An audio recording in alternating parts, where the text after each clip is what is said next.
எனக்கு இந்த கூலி ரிலீஸ்க்கு அப்புறம் உங்களை யாரையுமே சந்திக்கல. யூஸ்வலாக ஒரு படம் ரிலீஸ் ஆனதுக்கப்புறம் ஏதோ தேங்க்ஸ் மீட்டோ சக்ஸஸ் மீட்டோ இல்லை ஏதோ ஒரு வகையில் சந்திச்சிருவேன். இந்த தடவை சந்திக்க முடியல. கிட்டத்தட்ட ஒரு 6 மாதம் ஆச்சுன்னு நினைக்கிறேன். அந்த நீலம் பண்பாட்டு மையம் போகும்போது அப்பவும் பேசணும்னு நினச்சேன். பட் ஆனால் கொஞ்சம் அவசரமாக போக வேண்டியிருந்ததால் அப்பவும் சரியாக பேச முடியல. ஸோ அடுத்த படத்துக்கு மூவ் ஆகிறதுக்குள்ளே என் சைட்லேருந்து ஒரு 2-3 விஷயம் நிறைய இந்த சோஷியல் மீடியாவில் போயிட்டு இருந்தது. அதுக்கு நான் அட்ரஸ் பண்ணணும்னு நினச்சேன். ஸோ அதுக்காக தான். ஸோ முதல்ல கூலியிலேருந்தே ஆரம்பிச்சுதான் நினைக்கிறேன். முதல்ல மக்களுக்கு நன்றி. 35 நாள் கிட்ட கூலி தியேட்டரில் ஓடிச்சுன்னு நினைக்கிறேன். நான் வசூல் அதை பற்றி பேச விரும்பல. ஒரு லாபகரமான படம்னு சன் பிக்சர்ஸ் சொன்னாங்க. அண்ட் 1000 விமர்சனங்களை தாண்டி அந்த படம் 35 நாள் ஓடினதுக்கும் இல்லை இவ்வளோ தூரம் வசூல் பண்ணதுக்கும் மக்களுக்கு மிகப்பெரிய நன்றி. அண்ட் பத்திரிகையாளர்களுக்கு நன்றி. அண்ட் யூடியூபர்ஸ் எந்தெந்த வகையில் அந்த படத்தை பற்றி பேசினாங்களோ, மீன் கிரியேட்டர்ஸ், ரிவ்யூவர்ஸ், கிரிட்டிக்ஸ் எல்லாருக்குமே ஒரு மிகப்பெரிய நன்றி. அதில் வந்து கிரிட்டிக்ஸ் வந்து நிறைய விஷயங்கள் என்னை யோசிக்க வச்சுருக்கு. எப்படின்னா, ஸோ இதுதான் எங்கிட்ட எதிர்பார்க்குறாங்க, இந்த மாதிரி கதை சொல்கிறது தான் எதிர்பார்க்குறாங்கிறது வரைக்கும் நிறையா விஷயம் நானும் அது லேர்னிங்காக எடுத்திருக்கேன். அண்ட் அதை என்னோடய அடுத்தடுத்த படங்களில் அவ்வளோ தூரம் விமர்சனங்கள் இல்லாத படங்களை தர முயற்சி செய்வேன். நன்றி. அண்ட் அதுக்கடுத்து ரஜினி சார், கமல் சார் படம், அதை பற்றியும் நிறைய விமர்சனங்கள் போயிட்டு இருந்தது. என்ன எது கிளாரிட்டி இல்லாமல் அதை பற்றியும் என் சைட்லேருந்து ஒரு கிளாரிட்டி கொடுத்துணும்னு ஆசைப்பட்டேன். கூலி ரிலீஸ் ஆகிற டைமில் 2 பேருமே மீட் பண்ணேன். அண்ட் 2 பேருமே இந்த மாதிரி ஒரு படம் பண்ணலான்னு சொன்னாங்க. எனக்கு அது மிகப்பெரிய ஆப்பர்ச்சுனிட்டி. கிட்டத்தட்ட 46 வருஷம் கழிச்சு 2 பேரும் ஒன்று சேர்றாங்க அப்படின்னா, அவங்க வந்து என்னை டைரக்ட் பண்ண சொல்லி கேட்டதே எனக்கு பெரிய விஷயமா இருந்தது. ஆனால் எனக்கு அப்போ கைதி 2 இருந்தது. கைதி 2 தான் என்னோடய இமீடியட் நெக்ஸ்ட் ஃபிலிமாக இருந்தது. பட் ஆனால் இந்த ஆப்பர்ச்சுனிட்டியை மிஸ் பண்ண முடியல. ஸோ அதனால் நான் ப்ரொடக்ஷன் சைடில் சொல்லிவிட்டு நான் இந்த படம் முடிச்சுட்டு வந்துடுறேங்க, எனக்கு திருப்பி இப்படி ஒரு ஆப்பர்ச்சுனிட்டி கிடைக்காதுன்னு சொல்லிட்டு நான் வந்துட்டேன். ஒரு 1.5 மாதம் சின்சியராக எழுதினேன். முடிஞ்ச அளவுக்கு ட்ரை பண்ணேன் 2 பேரையும் வச்சு ஒரு படம் பண்ணுறதுக்கு. 1.5 மாதம் கழித்து நேரில் போய் மீட் பண்ணி 2 பேருக்கும் தனித்தனியாக நரேஷன் போச்சு. 2 பேரும் ஈக்குவலாக எக்ஸைட் ஆனாங்க கதை மேலே. பட் ஆனால் என்னென்னா, 2 பேரும் நிறைய ஆக்ஷன் ஃபிலிம்ஸ் கண்டினியூஸாக பண்ணிகிட்ருக்காங்க. ஜெயிலர் 2 வரைக்கும் ரஜினி சார் ஆகட்டும், இப்போது கமல் சாரோட அடுத்த அன்புரி மாஸ்டர் டைரெக்ஷனில் வர படமாகட்டும். ஸோ எல்லாமே ஹெவி ஆக்ஷனாக இருக்குது. திரும்பவும் கேப் இல்லாமல் இன்னொரு ஆக்ஷன் போகணுமாங்கிறது தான் அவங்களுக்குள்ள ஒரு கேள்வி வந்து. அண்ட் 2 பேரும் ஒரு லைட் ஆர்டட் ஃபிலிமாக எதிர்பார்த்துட்டு இருக்காங்கிறது தான் எனக்கு அது மூலிமா தெரிஞ்சு 2 பேரும் சொன்னாங்க. பட் லைட் ஆர்டட் ஃபிலிம் எனக்கு பண்ண வராது. அண்ட் அதை நான் ஜெனுனாக சொல்லிட்டு வெளில வந்துட்டேன். பட் ஆனால் நான் இப்போது சொல்லிட்டு போனதுக்கப்புறம் எப்போ திருப்பி வருவேன்னு தெரியாது கார்த்தி சாருக்கும் அவங்க டீமுக்கும். ஸோ அதனால் அவருக்கு கைதி 2 இருந்த ஸ்லாட்டுக்கு இன்னொரு டைரக்டர் கொடுத்தாரு. இதுதான் ஆக்சுவலாக நடந்தது. அண்ட் அந்த கேப்பில் வேறு என்ன பண்ணலாம் அப்படின்னு யோசிக்கும்போது மைத்ரி பிக்சர்ஸ் வந்து அவங்க எனக்கு கிட்டத்தட்ட ஒரு 6 இயர்ஸ் முன்னாடியே ஒரு அட்வான்ஸ் கொடுத்துருந்தாங்க. சரி, அந்த கமிட்மெண்ட்டை கிளியர் பண்ணிடலான்னு யோசிக்கும்போது எனக்கு அல்லு அர்ஜுன் சார் ரொம்ப பிடிக்கும். ஒரு 3-4 வருஷமாக பேசிகிட்டு இருக்கோம் ஏதோ ஒரு படத்தில் கொலாப் பண்ணலான்னு. ஸோ இது எல்லாமே சேர்ந்து அமைஞ்சு வந்த மாதிரி இருந்தது. ஸோ இந்த கேப்பை யூஸ் பண்ணி இப்படி ஒரு படம் பண்ணிட்டு வந்துடலான்னு யோசிச்சது தான். அதுவும் நிறையா சம்பளம் கேட்டேன், அதனால் கைதி 2 பண்ணல அப்படிலாம் போட்டுதான். அப்படிலாம் இல்லை, சம்பளம்ன்றது உங்களுக்கு தெரியும். மார்க்கெட்டும் ப்ரொடியூசரும் நிர்ணயிக்கிறதா. நான் எவ்வளோ டிமாண்ட் பண்ணாலும் நம்ம படம் என்ன பண்ணியிருக்கோம் அதுக்கு தகுந்த மாதிரி தான் நம்ம சம்பளமும் இருக்கும். ஸோ அந்த ஒரு விஷயம் கிளியர் பண்ணணும்னு நினச்சேன். லாஸ்ட் வீக் அவங்க எல்லோரையும் மீட் பண்ணி பேசிட்டேன். ஸோ என்னோடய அடுத்த படம் கைதி 2 தான் இருக்கும். அது ஏன் நான் ரொம்ப சால்ட்டாக சொல்கிறேன்னா, அந்த எல்சியூ இல்லை, எல்சியூ க்ளோஸ் ஆகிடுச்சு அதெல்லாம் போட்டிருந்தாங்க. அது வந்து ஜி ஸ்குவாட் இல்லை. ஜி ஸ்குவாட் க்ளோஸ் பண்ணுறதுனா நான் க்ளோஸ் பண்ணிடலாம். எல்சியூன்றது வந்து ஃபர்ஸ்ட் ஆஃப் ஆல் அந்த பேரே நான் வைக்கல. அது வந்து ஃபேன்ஸாக அவங்க தெரியல எல்சியூன்னு ஒரு நாள் சொன்னது, நான் அதை ஃபாலோ பண்ணிருக்கேன். ஸோ அதை டக்குன்னு நான் ஒருத்தர் மட்டும் முடிவு பண்ணி இல்லை எல்சியூவில் படம் வராது அப்படிலாம் சொல்ல முடியாது. கைதி 2 ஆகட்டும், விக்ரம் 2 ஆகட்டும், ரோலக்ஸ் இண்டிவிஜுவல் ஃபிலிம் ஆகட்டும், இதெல்லாம் என்னோடய கமிட்மெண்ட்ஸ். ஸோ இதை நான் பண்ணாமல் போக முடியாது. இது எல்லாமே என்னோடய கமிட்மெண்ட்ஸ். ஸோ அதனால் எல்சியூ மூடப்படல, திருப்பி ஓப்பன் ஆகும். இந்த அல்லு அர்ஜுன் சார் படம் முடிச்சோன்னே அது இப்போ தான் ஆக்சுவலி ப்ராப்பராக ஓப்பன் ஆகும்னு நினைக்கிறேன். அண்ட் அதுக்குள்ளே ப்ரொடக்ஷனில் பென்ஸ் இருக்குது, அதுவும் எல்சியூக்குள்ளே தான் வருது. ஸோ ஏதோ ஒரு பாயிண்டில் எல்சியூ சம்மந்தமான படங்கள் வந்துகிட்டே இருக்கும். அண்ட் இதுதான் மொத்த clarity. And Aamir Khan sir படத்தை பற்றியும் சொன்னாங்க. அமீர் கான் சாரும் நானும் ஒரு படம் பண்ணுறதா இருந்தது. அண்ட் இப்போவும் பேசிட்டு தான் இருக்கோம். இத்தனை கமிட்மெண்ட்ஸ் எனக்கு இருக்குது, அவருக்கும் நிறைய கமிட்மெண்ட்ஸ் இருக்குது. ஸோ அது எப்போன்னு தெரில, பட் ஸ்டில் அது பேசிகிட்டு இருக்கோம். அண்ட் அவ்வளோதான். இதுதான் நான் மேஜராக அட்ரஸ் பண்ணணும்னு நினச்சேன். இதுக்கு நான் ஒரு பாயிண்டில் பதில் சொல்லி ஆகணுன்ட்டே இருந்தது. ஏன்னா ஒரு சைடு 2 சைடில் எல்லா பக்கமும் பேசிகிட்டே இருக்காங்க. ஸோ என்னோடய சைட்லேருந்து ஒரு கிளாரிட்டி கொடுத்துட்டு நான் அடுத்த படத்துக்கு மூவ் ஆகணுன்ட்டு இருந்தது. ஸோ அதனால தான் இந்த meet. And thank you so much எல்லோரும் வந்ததுக்கு. உங்களுக்கு எதாவது கேள்விகள் இருந்ததுன்னா கேட்கலாம்.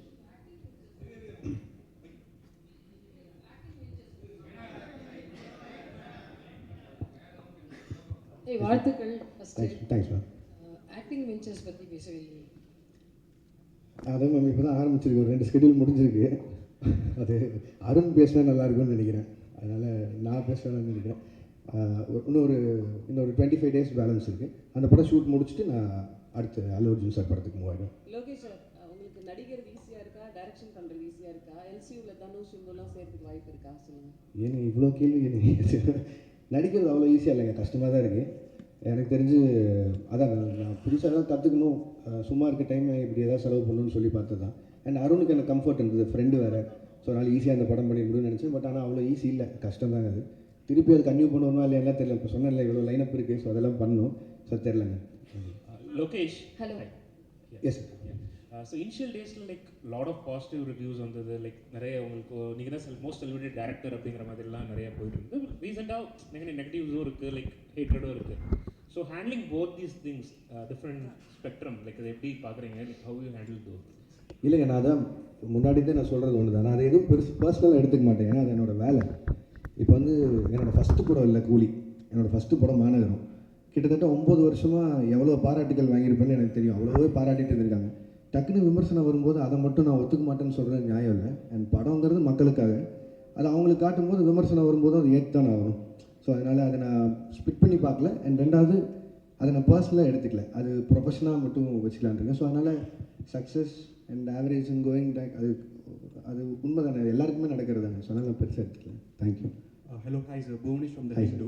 You have a very loyal and passionate fan base, sir. அவங்க உங்களுக்கு கிரிட்டிசைஸ் பண்ணுறப்போ கூட it comes from a place of emotional investment that they have had over the years. இவ்வளோ படங்கள் பண்ணதுக்கப்புறம் how do you now define the relationship that you have with your audience? இல்லைங்க, அவங்க ஜெனுவனாக பேசுகிறதுல it is not just criticism, but அதில் ஏதோ ஒரு அக்கறை இருக்குதுன்னு நான் பார்க்குறேன். இப்போ நான் எக்ஸாம்பிளாக தான் சொல்கிறேன், ஒரு 10 ஃப்ரெண்ட்ஸ் இருக்காங்கன்னு வைங்களேன், அதில் எல்லாமே சரின்னு சொல்லிட்டு யாரோ ஒருத்தர் மட்டும் இல்லைனா நீ செய்கிறது தப்புன்னா அவன் உண்மையிலேயே ஃப்ரெண்டுன்னு நினைக்கிறேன். அந்த லாயல் பேஸ் ஆஃப் ஃபேன்ஸாக இருக்காங்கன்னு நான் நினைக்கிறேன். ஸோ அதனால் I'm very happy about them. Sir Akshay from the new Indian express. நீங்கள் ஒரு ஃபியூ இயர்ஸ்க்கு முன்னாடி வந்து சொல்லியிருந்தீங்க, இந்த மாதிரி எனக்கு ப்ராஜெக்ட்ஸுக்கு நடுவில் வந்து கொஞ்சம் ஸ்பேசிங் பண்ணணும், so that I can write அப்படின்ற மாதிரி சொல்லிட்டு, இப்போ நீங்கள் அடிஷ்னலாக வந்து ஆக்டிங்கும் பண்ணுறீங்க. So doesn't that defeat the purpose? இல்லைங்க, அப்படி பார்த்தா I can take lot of breaks. But பிரச்சனை என்னென்னா, இப்போ சொன்ன இந்த கமிட்மெண்ட்ஸ் எல்லாம் இருக்குல்ல, இது எல்லாமே ஒரு டைம் லைனில் இப்படி போகும்னு நினச்சி பண்ணுறோம். அது நடக்காமல் போகும்போது நம்மளுக்காக வெயிட் பண்ணுற ஹீரோஸ் இருக்காங்க, நமக்காக வெயிட் பண்ணுற ப்ரொடியூசர்ஸ் ஆகிடுறாங்க. ஸோ அதில் நிறைய அவங்களோட ஃபண்ட்ஸ் இன்வால்வ் ஆகுது. ஸோ என்னோடய பிரேக்ஸ் வந்து அதில் அப்படி ஆகாது. அண்ட் இது நான் மெயினாக பண்ணணும்னு நினச்சது காரணம் என்னென்னா, ஆஃப்டர் கூலி ஐ நோ ஐல் டேக் ஒரு 7-8 months பிரேக்குன்னு சொல்லி. ஸோ அந்த கேப்பில் ஒன்று பண்ணலான்னு யோசிக்கும் போது தான், அண்ட் அருண் எக்ஸ்பிளைன் பண்ணும்போதும் இந்த ஃபிலிமுக்கு ஒரு 60 days போதும் அப்படிங்கிற மாதிரி இருந்தது. ஸோ அதனால் என்னால் ஈஸியாக பண்ணிட முடியும். எதிர் வேறு எங்கேயாவது ஒரு வெக்கேஷன் போகிறதுக்கு பதிலாக இதில் போனால் கொஞ்சம் அப்சர்வ் பண்ணலாம், கற்றுக்கலாங்கிற ஒரு பாயிண்ட் தான். பட் இப்போ நம்ம ஏற்கனவே எழுதி வச்சுருந்த கதைனா அவ்வளோ ஒர்க் பண்ண தேவையில்லை. ஐ மீன் இப்போதைக்கு அது எவ்வளோ தூரம் கான்டெம்பரரி அடாப்ட் பண்ண முடியுமோ அதுக்கு மட்டும் பண்ணிட்டு போயிடலாம். புதுசாக போய் ஃப்ரெஷ்ஷாக ஒரு கதை எழுதணும்னா பிரச்சனை தான். ஸோ இந்த வயசில் ஓடி பார்த்துலாங்க. Lokesh sir, Yes, ma'am. Abhirami from Dinamalar. Hi, ma'am. First of all, thanks and appreciation for this clarification. ஏன்னா இந்த கிளாரிஃபிகேஷன் இல்லாமல் நிறைய உங்களை பற்றி போயிட்டே இருந்தது. Welcome ma'am. Thank you so much for that. இப்போ நீங்கள் ஆக்டிங்கில் மறுபடியும் இது டிரெக்ஷன் வந்து ஆக்டிங்க்கு வந்திருக்கீங்க. To you have any idea to extend this acting? ஏன்னா இப்போ 2 schedule முடிச்சிருக்கேன்னு சொல்லியிருக்கீங்க. ஸோ திரும்ப ஆக்ஷன் பண்ணலாமா, நடிக்கலாமா, இல்லை நீங்கள் டைரக்ஷனுக்கே திரும்பி போயிடலாம் அப்படின்னு முடிவு? இல்லை மேம், திரும்பி போகிறக்கான விஷயமே இல்லை. இடையில ஸ்கூலில் லீவ் விட்ட மாதிரி தான், அந்த கேப்பில் ஓடி போய் நடிச்சுட்டு. பட் ஆனால் என் ப்ரொஃபஷன் டைரக்ஷன் தான் மேம், அதில் தான் இருக்க போகிறேன். இதே மாதிரி திருப்பி ஒரு 6 மாதம் படங்களுக்கு நடுவில் கேப் வந்து ஒரு சின்னதாக யாராவது ஒரு கதை எடுத்தால் நடிக்கலாமா. பட் இப்போதைக்கு அந்த எண்ணெல்லாம் இல்லைங்க. அருண் படம் முடிச்சுட்டு டைரக்ஷன் போகணும். Thank you ma'am. சார், அல்லு அர்ஜுன் படம் இரும்பு கை மாயா. சார், இரும்பு கை மாயாவை அந்த கதை தான் அல்லு அர்ஜுன் பண்ணுறேன். இல்லை சார், அது வந்து இப்போ தான் அனௌன்ஸே பண்ணியிருக்காங்க சார் அந்த படத்தை பற்றி. அண்ட் ரெண்டாவது அவங்க ப்ரொடியூசர் சார்பாக அவங்க சைட்லேருந்து வர அனௌன்ஸ்மெண்ட் வர வரைக்கும் பண்ணிருக்கலாம். இப்போதைக்கு ஒரு படம் பண்ணுறோம் சார். லோகேஷ் சார் இங்கே. Yes sir. சார், அதாவது கூலி படம் ரிலீஸ்க்கு முன்னால் நீங்கள் சில இன்டர்வியூஸ்லாம் கொடுத்தீங்க. அதை வந்து ஆடியன்ஸ் பாயிண்ட் ஆஃப் வியூவில் வந்து அது ஒரு எக்ஸாஜரேஷன்னு நினச்சிட்டு அதை பற்றி சோஷியல் மீடியாவில் வந்து உங்களை பற்றி நெகட்டிவிட்டியோடு பேச ஆரம்பிச்சாங்களான்ற மாதிரி தான் தோணுது. அது உண்மையிலே என்ன தான் நடந்துச்சு சார்? நீங்கள் சொன்னது என்ன, செஞ்சது என்ன, மக்கள் மத்தியில் எப்படி போய் சேர்ந்துச்சு? சார் இப்போ நான் சொன்னாலும் திருப்பி அதான் நடக்க போகுது சார். ஸோ நான் வந்து ஒரு படத்தோட கலெக்ஷனை பேஸ் பண்ணி ஒரு படம் பண்ண முடியாதுங்கிறது அது என்னோட ஐடியாலஜி. சினிமாவை நான் 1000 கோடி சம்பாரிச்சு காட்டுறேன்னு ஒரு படம் எழுதவே முடியாது. நான் அதான் முன்னாடியும் சொல்கிறேன். பட் ஆனால் என்னென்னா நம்ம டெக்னீஷியன்ஸும் நம்ம கூட இருக்கவங்க யார் எவ்வளோ சொன்னாலும் அவங்க அந்த படத்து மேலே இருக்க எக்ஸைட்மெண்ட், ரஜினி சார் மேலே இருக்க எக்ஸைட்மெண்ட், அவ்வளோ ஸ்டார்ஸை பார்த்த எக்ஸைட்மெண்ட்டில் இந்த 1000 கோடிங்கிற பிரச்சனையை ஆரம்பிச்சிருவாங்க ஸ்டார்டிங்லேருந்து. இப்போ அதனால் 500 கோடி சம்பாரிச்ச படம் கூட இப்போ வந்து நான் பதில் சொல்கிற நிலைமை அங்கே ஆயிடுச்சு. கிரிட்டிசிசம் அதெல்லாம் விட்டலாம். பட் ஆனால் கொடுத்த இன்டர்வியூஸுமே சரி, நான் அதை ரொம்ப ஸ்ட்ரெஸ் பண்ணியே சொல்லிட்டு இருந்தேன். இந்த மாதிரி 1000 கோடிங்கிறத ப்ரெஷரைஸ் பண்ண வேணாம், அப்படி ஒரு படமாக எக்ஸ்பெக்ட் பண்ணாதீங்க. ஒரு commercial film Rajini sir enjoy பண்ணுற மாதிரி ஒரு படம் இருக்கும் தான் நான் முன்னாடி இந்த எல்லா இன்டர்வியூலையும் சொன்னேன். பட் எனக்குமே வந்து ஏதோ ஒரு பாயிண்டில் ஒரு டிரான்ஸ்பரன்சி, ஒரு அளவு மெயின்டைன் பண்ணுங்கிறது நான் இந்த படத்துலேருந்து என்னோடய லேர்னிங்காக இருக்க போகுது. ஏன்னா எவ்வளோ பேசினா போதும். ஏன்னா நான் ரொம்ப கனெக்ட் ஆகி நிறையா ஃப்ரெண்ட்ஸோடு உட்காந்து பேசுகிற மாதிரி பேசிடுறேன். அது வந்து ரொம்ப எக்ஸாஜரேட் ஆன மாதிரி ஆகிடுது. ஸோ படம் ரிலீஸ்க்கு அப்புறம் அதுவே எனக்கு பேக் ஃபயர் ஆகிற மாதிரி ஆகிடுது. ஸோ நான் இதுக்கு மேலே வரும்போது கொஞ்சம் டிரான்ஸ்பரன்சி மெயின்டைன் பண்ணிக்கணும்னு நினைக்கிறேன். சார் இதோட கண்டினியூஷனாக நான் கேட்குறேன். It is not only because of you. நீங்கள் ஒருத்தர் கோர்ஸில் இருந்து நிறைய செலிபிரிட்டிஸ்க்கு வந்து இந்த ஐடி விங் ஆட்டம் வச்சுருக்காங்க sir. They have a social media team ஆட்டம். அந்த டீமை அட்மினிஸ்ட்ரேட் பண்ணுறவங்க வந்து அவங்க போடக்கூடிய சில ட்வீட்ஸோ இல்லை சோஷியல் மீடியாவில் போடக்கூடிய பதிவோ இட் பிகம்ஸ் அ பேக் ஃபயர்ன்ற மாதிரி ஆகிடுது. ஏன்னா உங்களை பற்றி நீங்கள் சொல்லாதே எக்ஸாஜரேட் பண்ண மாதிரி ஒரு படம் வந்து உங்களன்னு சொல்லலை, இன் ஜென்ரல் நான் ஆஸ்கிங், ஒரு படம் ரிலீஸ்க்கு முன்னாடி இது வந்து 500 கோடி கலெக்ஷன் ஆகும், 1000 கோடி கலெக்ஷன் ஆகும்னு அந்த ஐடி விங் போடுறதுனால கடைசியில் அது வந்து 200 கோடி தான் ஆச்சுன்னா அது அப்படியே ட்ராபேக் ஆகிடுது. அது எப்படி பண்ணுறது சார்? அது நான் எப்படி சார் சொல்ல முடியும்? இது வந்து அது ஃபேன்ஸையும் நீங்கள் தடுக்க முடியாது. அண்ட் சோஷியல் மீடியா இன்றைக்கி உங்களுக்கு எவ்வளோ தூரம் தடுக்க முடியாத ஒரு சக்தி ஆகிடுச்சு. அது நீங்கள் ரிவ்யூஸோ எதுவுமே எல்லாமே அவங்கவுங்களோட எண்ணம். அவங்க காசு கொடுக்குறாங்க, படம் பார்க்குறாங்க, எண்ணம் அதை பற்றி போடுறாங்க. அவங்களுக்கு இருக்கிற ஒரு படத்து மேலே இருக்க எக்ஸைட்மெண்ட்டை வச்சு போடுறாங்க. அவங்களுக்கு அந்த எக்ஸைட்மெண்ட் குறைஞ்சிருச்சுன்னா எங்களுக்கு இங்கே வேலையே இல்லை. ஸோ அதனால் அவங்க எக்ஸைட்டடாக இருக்கிறத நம்ம தப்புன்னு சொல்ல முடியாது. அட் த சேம் டைம் இது நீங்கள் சொன்ன மாதிரி இந்த ஐடி விங் வச்சு பேசி எனக்கு அதில் எப்படி நம்பிக்கை இல்லைன்னா, இல்லை எனக்கு புரியுது சார், எனக்கு புரியுது சார். ஒரு படம் நல்லா இருந்ததுன்னா யாருமே தடுக்க முடியாதுன்னு நான் நினைக்கிறேன். நான் அதை ரொம்பவும் நம்புகிறேன். நீங்கள் நான் உதாரணமாக மற்ற படங்கள் எடுக்காமல் என் படத்தை எடுக்கிறது, மாநகரம் ரிலீஸ் ஆகும்போது யாருக்குமே அங்கே அடையாளமே கிடையாது. சந்தீப் ரஜினி தான். பட் அந்த படத்தை கொண்டு போய் சேர்த்தது நீங்கள் தான். அன்றைக்கி 50 நாள் ஓடிச்சு. அப்போது அதுக்கு நல்லா இருக்குங்கிற மாதிரி தான் ஏதோ ஒரு நம்பிக்கையில் போய் அந்த படத்தை போய் பார்த்தாங்க. ஸோ அதனால் அதுக்கப்புறம் எல்லா ஸ்டார்ஸ் கூடயும் வேலை செஞ்சுட்டேன். அவங்களோட போஸ்டர்ஸ் வச்சாலே படம் போயிடும். பட் ஆனால் யாருமே இல்லாமல் ஒரு போஸ்டரில் இருக்கும்போது கூட மக்கள் வந்து பார்த்தாங்க. ஸோ ஒரு படம் நல்லா இருக்குன்னா இது எதுவுமே தடுக்காதுங்கிறது நான் நம்புகிறேன் சாலிடாக. Sir okay sir, okay sir. இப்போ உங்களோட ஃப்யூச்சர் ப்ராஜெக்ட்ஸ் பற்றி நிறைய வந்துட்டு இருக்கு செய்திகள். அப்படி ஒன்று வந்தது தான் ஹிந்திக்கு போயிட்டு நீங்கள் அமீர் கானோட பண்ண போகிறீங்க அப்படின்னு சொல்லிட்டு, அது ஃப்யூச்சரில் மெட்டீரியலைஸ் ஆகிறதுக்கு வாய்ப்பு இருக்கா சார்? ஒரு 3-4 தடவை மீட்டிங் போச்சு. எனக்கு அவர் சின்ன வயசுலேருந்து ரொம்ப பிடிக்கும். அவர் ஒரு பெரிய ஃபேன் தான். அண்ட் அவரும் வந்து என் ஒர்க் ரொம்ப பிடிச்சுன்னு சொல்லி தான் அவர் கூலிலேருந்து படம் பண்ணணும்னு பேசினார். பட் ஆனால் நான் சொன்னேன் சார், இங்கே இவ்வளோ கமிட்மெண்ட்ஸ் இருக்குது. அண்ட் சாருக்குமே அவருக்கும் நிறையா கமிட்மெண்ட்ஸ் இருக்குது. ஸோ இதே மாதிரி ஏதோ ஒரு டைம் லைனில் ஏதாவது மிஸ் மேட்ச் ஆகும்போதோ வேறு ஒரு டைம் கிடைக்குதோ அப்படிங்கிறத பார்த்து தான் சார் பண்ண முடியும். பட் ஆனால் we are talking sir. Sir எனக்கு எல்லா ஹீரோஸ் கூடயும் வேலை செய்யணும் சார். அவங்க எல்லாரும் கூடயும் பேசிட்டு தான் இருக்கேன். பட் ஆனால் டைம் லைன் தான் சார் பிரச்சனை. சார் இங்கே ஒரு சார் இங்கே சார் நீங்கள் டிசியில் பண்ணிகிட்டு இருக்கிறதா, டிசியில் இப்போ பண்ணிக்கிட்டு இருக்கீங்க. அதேமாரி ஜனநாயகங்களையும் ரிப்போர்ட்டராக பண்ணிகிட்டு இருக்கீங்க அப்படின்றதும் தகவல் வந்துச்சு. அதை நீங்கள் எப்படி பார்க்குறீங்க? அதுக்கப்புறம் 2 கேள்வி ஆரம்பிச்சிடறேன். இந்த சென்சார் இஷ்யூ கூலிலையும் ஏ சர்டிஃபிகேட் வந்திருந்தது, ஜனநாயகங்களையும் அது பாதிக்கப்பட்டிருக்கு. அதை எப்படி சார் பார்க்குறீங்க இந்த 2 கொஸ்டின்? சார் டிசியில் அவன் சார் பண்ணிருக்கேன். அது அருண் மாதேஸ்வரன் படம். இது வந்து ஹெச் வினோதனாவும் விஜயனாவும் ஒரு நாள் கூப்பிட்டாங்க. ஸோ அது கேமியா பண்ணேன். அது அவ்வளோதான் என்னால் சொல்ல முடியும். அதுக்கு மேலே அவங்க பேசிங்க. அண்ட் ரிகார்டிங் சென்சார் போர்ட், நான் கூலி சொல்லணுன்னா அதுக்கும் நிறைய விமர்சனம் வந்தில்லை. ஏன் ரஜினி சார் ஏ சர்டிஃபிகேட் அப்படின்னு சொல்லி. சரி, ஏ சர்டிஃபிகேட் வாங்கணும்னு போல எனக்கு என்ன ஆச்சுன்னா, சென்சார் போர்டில் ஃபர்ஸ்ட் சென்சார் பண்ணி முடிச்சோன்னே தி அட்வைஸ் வித் 35 கட் சொன்னாங்க. அப்புறம் ஒரு 9 மியூட்ஸ் இருந்தது. மியூட்ஸ் கூட ஓகே, எனக்கு பிரச்சனை இல்லைன்னு சொல்லிட்டேன். பட் 35 கட்டுங்கிறது வந்து என்னால் அன்றைக்கி ஏற்றுக்க முடியல. இப்போ படம் ரிலீஸ் ஆனதுக்கப்புறம் ஆல்ரெடி நிறைய இடங்கள் புரியலன்னு சொல்கிறாங்க. மேபி அது ஐ டேக் த ப்ளேம். நிறைய இடத்துல நான் புரிய வச்சுருக்கணும். பட் ஆனால் அதையும் மீறி 35 கட் அப்படின்னா அது படமாகவே இருந்திருக்காது. இன்னும் நீங்கள் வந்து ஒரு ஒரு ஒரு கம்ப்ளீட்டட் ஃபிலிம் வித் ஏ சர்டிஃபிகேட்டா இல்லை ஒரு incomplete film with UPA certificate ஆகிற மாதிரி தான் இருந்தது. அண்ட் இமீடியட்டாக அது நான் ஒருத்தர் எடுக்க முடியிற கால் இல்லை. ஏன்னா அது எத்தனை கோடி இன்வெஸ்ட் பண்ணியிருக்காங்கன்னு உங்களுக்கு தெரியும். ஸோ நான் ப்ரொடியூசர்கிட்டையும் பேசினேன், ரஜினி சார்கிட்டையும் பேசினேன். அண்ட் எல்லோரும் பேசி முடிவு பண்ணி we apply for reason sir. உடனே ரீசென்சார் அப்ளை பண்ணோம். ரீசென்சாரில் அடுத்த பேனல் பார்த்துட்டு திருப்பியும் அதே 35 கட் அட்வைஸ் பண்ணாங்க. பட் அட்வைஸ் பண்ணுறதை தாண்டி ரீசென்சாரில் எனக்கு சொன்னது என்னென்னா, தீமேட்டிக்காகவே இது அதாவது பிணங்களை எரிக்கிறதும் இந்த மாதிரி பண்ணுறதுங்கிறது தீமேட்டிக்காகவே எனக்கு இந்த மாதிரி பண்ணணும். அண்ட் எங்களுக்கான ரிலீஸ் டைம் இருக்குது. அண்ட் எனக்கு அந்த படத்தை எந்தையுமே விஷுவலாக கட் பண்ணிட வேணாம். இது எல்லாத்தையும் மனசில் வச்சுட்டு ரஜினி சாரோட அட்வைஸையும் எடுத்துகிட்டு அண்ட் தென் வி டிசைடட். ஏன்னா ஒரு ஏ சர்டிஃபிகேட் வந்ததுனால மட்டுமே ஒரு 40-50 கோடி வருமானத்தில் லாஸ் இருக்க மாதிரி இருக்கும்.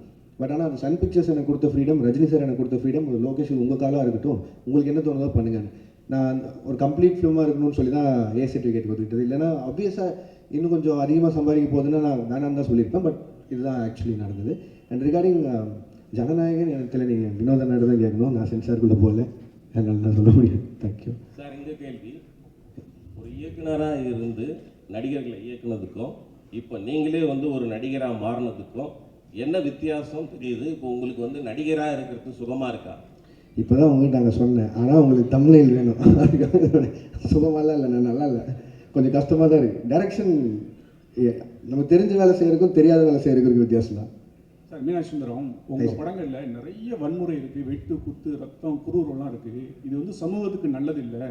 லோகேஷ் கனகராஜ் ஒரு மனநல டாக்டர் கூட பார்க்கணும் அளவுக்கு உச்சமாக கமெண்ட் வந்தது. அதை பற்றி என்ன நினைக்கிங்க? ஒன்று. ரெண்டாவது, ஜனநாயகம் நீங்கள் மலேசியாலாம் போய் விஜய் சாருக்கு நிறைய சப்போர்ட் பண்ணீங்க, சினிமா வாழ்க்கைக்கு அண்ணன் நீங்கள். அடுத்து இந்த ஏப்ரல் மே பிரச்சாரத்துக்காக போவீங்களா? அந்த வகையிலும் சப்போர்ட் இருக்குமா? காலையில் நேரம் ஏன்னா சொல்லுங்கள். இல்லை, நான் அந்த வன்முறை இது வந்து ஆனால் இப்போ நான் வந்து ஒரு சினிமா டைரக்டர் ஆகணும்னு நினச்சி வரும்போது, நான் சின்ன வயசுலேருந்து என்ன படங்கள் பார்த்து வந்தேனோ நான் ஒரு ஆக்ஷன் ஃபிலிம் டைரக்டர் ஆகணும்னு தான் வந்தேன். நான் தேவர் மகன் விருமாண்டியெல்லாம் பார்த்தா வந்தேன். நான் மனநல மருத்துவமனைக்கெலாம் போகல, நான் டைரக்டர் ஆகணும்னு முடிவு பண்ணி தான் இங்கே வந்தேன். அண்ட் இப்போ அதையும் தாண்டி இப்போது கில்பில் ஆகட்டும், வெளிநாட்டு படங்கள் பார்த்தா அதுக்கும் ஆஸ்கர்லாம் கிடைக்குது, அதாவது ஆக்ஷன் படங்களுக்கு. ஸோ இப்போ நம்ம இந்த இந்த ஜென்ரேஷனில் இருக்கவங்க எல்லாருமே கம்பேர் பண்ணுறதே வந்து கேம் ஆஃப் த்ரோன்ஸ் பார்க்குறாங்க, பிரேக்கிங் பேட், டெக்ஸ்டர் எல்லாத்தையும் பார்த்துறாங்க. ஸோ இதுவே 10 வருஷம் ஆயிடுச்சு இதெல்லாம் வந்து. அப்போ என்னென்னா அவங்க ஆன் பார் நாங்கள் பார்க்குற இந்த வெப் சீரிஸ் அளவுக்கு இருக்கா அப்படிங்கிறத கம்பேரிசன் வைக்கிறாங்க. அதுக்காக வைலன்ஸ் பண்ணி ஒரு படத்தை பண்ணுறது மட்டும்தான் ஹாலிவுட் லெவலுக்கு கம்பேர் பண்ணுறது நான் சொல்லலை, அதையும் காரணமாக வைக்கிறாங்க. ஒரு 2.5 மணி நேரம் நீங்கள் தேட்டருக்குள்ளே வந்ததுக்கு நான் உங்களை என்கேஜாக வச்சுக்கணும்னு நினைக்கிறதே எனக்கு அவ்வளோ பெரிய சேலஞ்சாக இருக்குது. இதில் இந்த சோகால் வயலன்ஸ், நான் வயலன்ஸ்னே சொல்ல விரும்புகிறேன், அது ஒரு ஆக்ஷன் படம். எப்படி ஜாக்கி சானை பார்த்தோம், எப்படி ப்ரூஸ்லி பார்த்தோம், அர்னால்டை பார்த்தோம், அப்படிலாம் பார்த்தா வந்தோம். அதுக்கப்புறமா ரஜினி சார் பார்த்தோம், நம்ம ஊர்லேயே கமல் சார் பார்த்தோம், எல்லா ஆக்ஷனும் விஜயகாந்த் சாரோட ஒன்று தேட்டரில் விடாமல் பார்த்தோம். இதெல்லாம் தான் ஒரு ஆக்ஷன் டைரக்டர் ஆகணும்னு மாற்றுறது. இது எப்படின்னா, இப்போ வந்து ஏதோ ஒரு பக்கம் பார்த்துட்டு இந்த மாதிரி நீங்கள் சொன்ன மாதிரி இன்ஃப்ளூயன்ஸாக இப்படி பண்ணுறாங்க அப்படின்னா, அது அவ்வளோ ஈஸியாக அப்படி சொல்லிட்டு கடந்து போகிற விஷயம் இல்லை தானே. ஒரு தப்பு நடக்குது, அதுக்கு இந்த டேரக்டரோட படம் தான் காரணம்னு சொல்லிட்டா அது அவ்வளோ ஈஸி இல்லை இல்லைண்ணே. இப்போ எனக்கு ஒரு பொறுப்பு இருக்கணும்னு சொல்கிறீங்களே, இருக்குது, சமூக பொறுப்பு இருக்குது, ஓகே, நான் வயலன்ஸ் கம்மியாக பார்க்குறவங்களுக்கும் அந்த பொறுப்பு இருக்கணும் இல்லைண்ணே. அப்புறம் எதுக்குன்னு படிக்கிறோம், எதுக்கு இத்தனை பேர் அப்பா அம்மா வளர்த்து எவ்வளோ பேர்கிட்ட அட்வைஸ் கேட்குறோம், எல்லாருமே இருக்குல்ல. ஸோ அது ஈஸியாக கடந்து போகிற விஷயமே இல்லைன்ற. அதையும் மீறி உங்களை ஒரு சினிமா ஒரு 2.5 மணி நேரம் பொழுதுபோக்கு படம் உங்களை மாற்றுதுன்னா மனசார நம்ம எவ்வளோ வீக்காக இருக்கும். அப்போ நாளைக்கு எதில் வேணாலும் இன்ஃப்ளூயன்ஸ் ஆகும்ல, அது நம்ம தானே, நம்ம கையில் தானே இருக்குது. அதுக்கு அதை காரணம் காட்டிடக்கூடாதுன்னு சொல்கிறேன். 2 சைடும் பொறுப்பாக இருக்கணும்னு தான் நான் சொல்கிறேன். பிரச்சாரம் தான் இல்லைண்ணே, அரசியலுக்கு எனக்கு என்னென்ன சம்பந்தம். இப்போ தேவதாஸ் படம் பண்ணுறீங்க, தேவதாஸில் இந்த கெட்டப் தானா? ஏன்னா தேவதாஸ்னாவே தாடி வச்சுருந்தா வரணுமா? அதில் லோகேஷ் கனகராஜ் வந்து அது மாதிரி மென்ஷன் பண்ணுறாங்களா? அதுக்கப்புறம் வந்து நீங்கள் நடிக்க போகிறேன்னு சொன்ன பிறகு எந்தெந்த ஆக்டர் வந்து உங்களை வந்து நடிக்காத நீ டைரக்டே பண்ணுன்னு சொன்னாங்க? ரஜினி சார், கமல் சார் என்ன சொன்னாங்க? இல்லைண்ணே, இந்த ஃபஸ்ட்டுக்கு லைன் ஆஃப் கேள்விக்கு வந்து அருண் தான் பதில் சொல்லணும். தேவதாஸ் தாடி வச்சிருக்கணுமா வச்சிருக்கூடாதா அதெல்லாமே அவன் தான் பதில் சொல்லணும். இது வந்து அவன் இப்படி வர சொன்னான், அதனால் நான் எப்படி நடிச்சிருக்கேன், அவள் தான் என்னால் பதில் சொல்ல முடியும். அண்ட் இல்லைண்ணே, நான் ரஜினி சார்கிட்ட போகிறதுக்கு முன்னாடி அவர் தெரியும் நான் நடிக்கிறேன். நான் இப்போ கூலியிலேருந்து வரும்போது அவர் வாழ்த்துக்கள் தான் சொன்னார், கமல் சார் வாழ்த்துக்கள் தான் சொன்னார். அண்ட் நான் விஜயநாட்டை பேசினேன், அவர் வாழ்த்துக்கள் சொன்னார். அண்ட் சேது நான் மீட் பண்ணும்போது பேசினேன். அவங்கள யாராவது அன்றைக்கி பார்க்குறோமோ அது மட்டும் தான் மீட் பண்ணி பேசணும். அண்ட் இன்னொரு கிளாரிட்டியும் கொடுக்கணும்னு நினச்சேன். நீங்கள் இந்த ரஜினி சார் கமல் சாரை பற்றி பேசினது, அவங்க 2 பேரை வந்து அன்ஃபாலோ பண்ணிட்டேன் ட்விட்டர்லேருந்து அப்படிலாம் சொல்லியிருந்தாங்க. அவங்க 2 பேரும் எந்த இடத்துல இருக்காங்க, நான் அவங்க கூட ஒர்க் பண்ணதையே ஒரு பாகியமாக நினச்சிட்ருக்கேன். நான் ஒரு ஊர்லேருந்து வந்து 2 பேரையும் டைரக்ட் பண்ணிட்டேங்கிறத. ஒரு 2 வருஷத்துக்கு முன்னாடி ஸ்க்ரால் பண்ணும்போது லைக் போட்டதுக்கே நான் எவ்வளோ பதில் சொல்கிறேன், தெரியாமல் லைக் பண்ணதுக்கு எவ்வளோ பதில் சொல்கிறேன்னு எனக்கு தெரியும். இன்றைக்கி தேதிக்கு அப்படி யாராவது அன்ஃபாலோ பண்ணிட முடியுமா, இல்லை அது எப்படி பாசிபிளாக இருக்கும்? அது ஏன் நான் சொல்கிறேன்னா, இப்போ எங்கள் அம்மாக்கெல்லாம் வந்து ட்விட்டர்னு என்னென்னு தெரியாது, ஃபாலோ அன்ஃபாலோன்னு என்னென்னு தெரியாது. ஆனால் அவங்க எனக்கு ஃபோன் பண்ணி ஏன்டா Kamal sorry Rajini sorry unfollow பண்ணுறேன்னு கேட்குறாங்க. ஏன்னா நான் சொல்கிறது கூட நம்ப மாட்டாங்க, நீங்கள் சொல்கிறது தான் நம்புகிறாங்க. அதனால தான் நான் சொல்லியிருக்கேன். அந்த மாதிரி அன்ஃபாலோ பண்ணுறதோ அப்படி எதுவும் இல்லை. அதையும் மீறி இந்த மாதிரி ஏதாவது சென்சிட்டிவான விஷயம் இருந்ததுன்னா என் சைட்லேயோ இல்லை என் டீம் சைட்லேயோ யாராவது கேட்டு கொஞ்சம் எழுதுனீங்கன்னா பேசுனீங்கன்னா நல்லாயிருக்கும்னு நினைக்கிறேன். அதை வேண்டுகோளாக வச்சுக்கிறேன். மலேசியா போனதுக்கு அப்புறம் இங்கே தானே மலேசியா போனதுக்கு அப்புறம் உங்கள் டிவிக்கு அந்த விஜய் ரசிகர்லாம் வச்சு கொண்டாடுறாங்க. ஏன் கொண்டாடுறாங்கன்னு யோசிச்சு பார்த்தீங்களா? இல்லை புரியல, என்ன யோசனைங்க?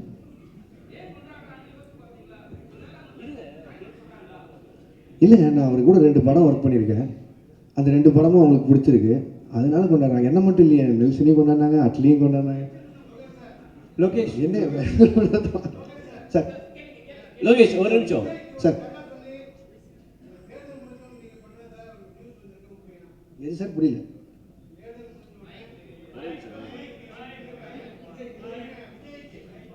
இல்லை சார், அப்படியெல்லாம் எதுவும் நடக்கல சார்.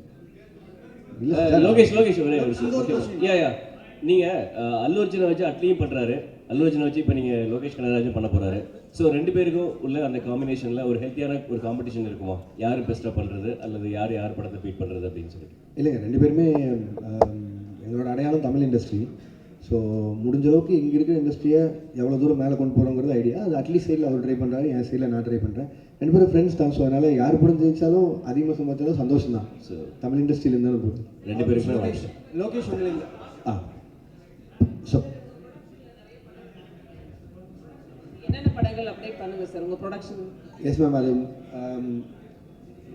ப்ரொடக்ஷன் ஐடியாவே வந்து எனக்கு இந்த பொட்டன்ஷியல் ட்ரீம் வாரியர் பிக்சர்ஸ் அவங்களோட அந்த டைமில் அவங்க கண்டினியூஸாக படங்கள் பண்ணிருந்தாங்களே, மாநகரம், மாயா, அருவி, ஜோக்கர், அந்த மாதிரி.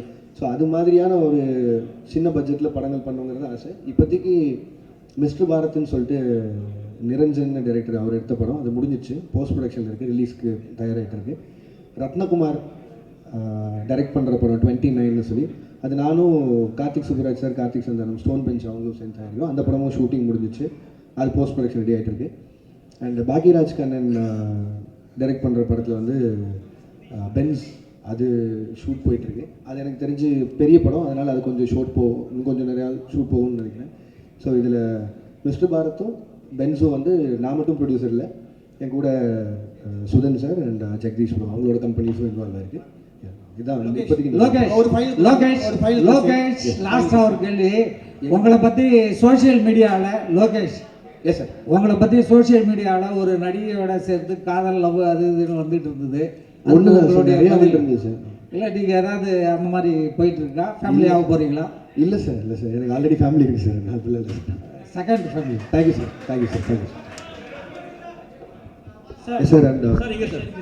சார் ஒரே ஒரு சின்ன கேள்வி என்னன்னா, அது முக்கியமான கேள்வியும்,